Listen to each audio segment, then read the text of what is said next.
Breasts are pretty awesome, right? They provide sustenance for infants, they give you a set of paperweights when needed, and they're fun to play with. Or so I've heard. So with all that in mind, could one possibly base an entire game upon the aforementioned fun bags? And more importantly, would that game be any good? Obviously you see where I'm going with this. Yes, it's Dead or Alive Xtreme 2, brought to us by Team Ninja, most famous for ruining Metroid, by taking the strongest, most independent woman in gaming and making her a willowing hottie with daddy issues. So I'll let you hazard a guess as to the second part of that question. So the other day I was talking to my friends about Dead or Alive Xtreme 2. I'm just gonna call it Rolf from now on. Is that okay? Good. So after a few obvious jokes were made, I defiantly stood up and yelled, wait. I have a question. What is this game about? And after an awkward silence, all that was said was, boing. No. I mean, what's the story? What's the gameplay like? What is the overarching struggle? Boing, and boing. Why are you being so difficult? 'Twas that conversation that led us to where we are now, and I can tell you with confidence that the answers to those questions are as such. There is none, Mario Party through Tumblervision, and getting a rockin' tan. Before I actually get on with the review, I'd just like to clarify that I'm a games critic, not a porn critic. They have officials in China that review porn, and they all look like they've had their souls drained out of their cocks. So I shall be assessing this game on the quality of its actual fucking game, not by the quality of its melons. And yes, the infamous jiggle physics are so bad, I'm surprised no one gets a fucking black eye. So to ensure an unbiased opinion, I played the entire game, pretending that all of the girls had the faces of Australian Prime Minister Tony Abbott. I was as soft as a marshmallow, on his way to meet with the in-laws. So the quote-unquote story starts with Tony Abbott and Cyborg in a submarine at the bottom of the sea trying to find an island. Okay. They find the aforementioned island, and by using a massive orbiting space laser, they bring the island up to the surface. Again, okay.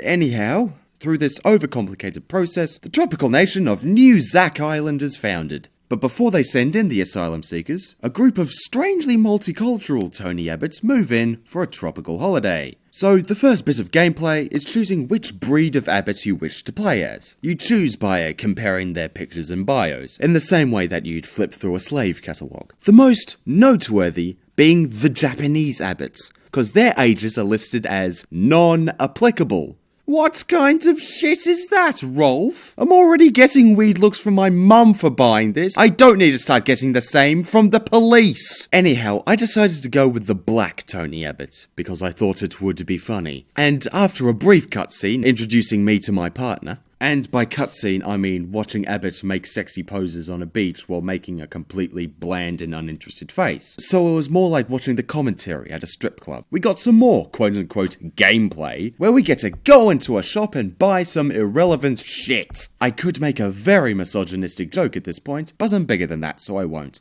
It was after that point was it revealed how the game actually works. You do 3 activities a day, then you go back to the hotel to have a little sleep or whatever, and then you start the whole process all over again.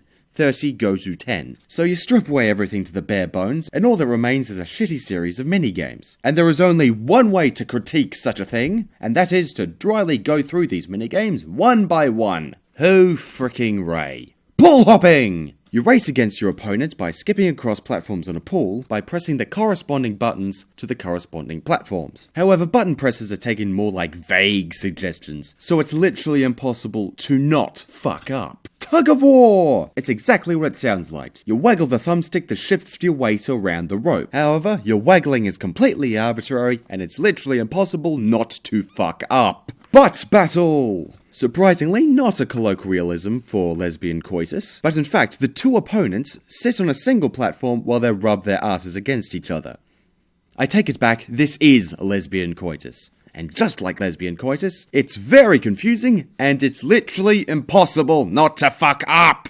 Gambling! This doesn't count as gameplay. Games of chance do not count as mini-games! Beach flags! You mash the A button to run across a beach. At last, a mini-game you can play while multitasking. You know, if you're that into Australian politics. However, no matter how fast you jerk off your controller, your opponent will always run faster than you, and it's literally impossible not to fuck up! Water slide! You go down a water slide, and then you fall off. That's probably not the main objective, but, and for those who have recognized the pattern, I invite you to sing along. It's literally impossible not to fuck up! Jet skiing! What is this? Could it be actual gameplay that isn't just arbitrary button mashing? Hella fucking lujah. I mean, granted, it's dull, boring, and shit, but I'm willing to take what I can fucking guess at this point. Beach volleyball! Blah, blah, blah, arbitrary, blah, fuck up, blah, blah, blah. Pole dancing! Look, Tony, I understand that Kevin got caught in a strip club way back when, but this is just childish one-upmanship. Look, in all seriousness, sort of, the worst part of this game is that there is no co-op, and this format usually lends itself to being a fucking party game. I felt like a sad, lonely loser playing this.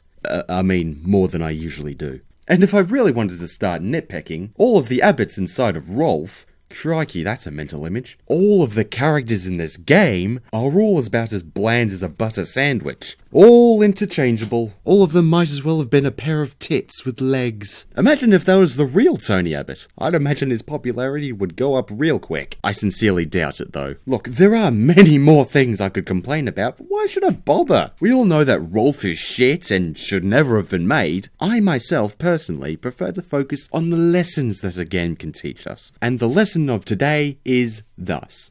Sex is stupid. I understand that it's a great marketing tool, but advertisements are rarely longer than 30 seconds. And once they're over, you move on with your life and get back to what you were really watching. Think of it as a roast dinner. If it's kind of bland, then it would be enlivened with a bit of gravy. However, if the meal is good enough, and has been seasoned with a decent jus, then it doesn't even need gravy. However, if all you're eating is the gravy, then you're just going to find yourself either deeply unsatisfied, or in desperate need of going to the bathroom.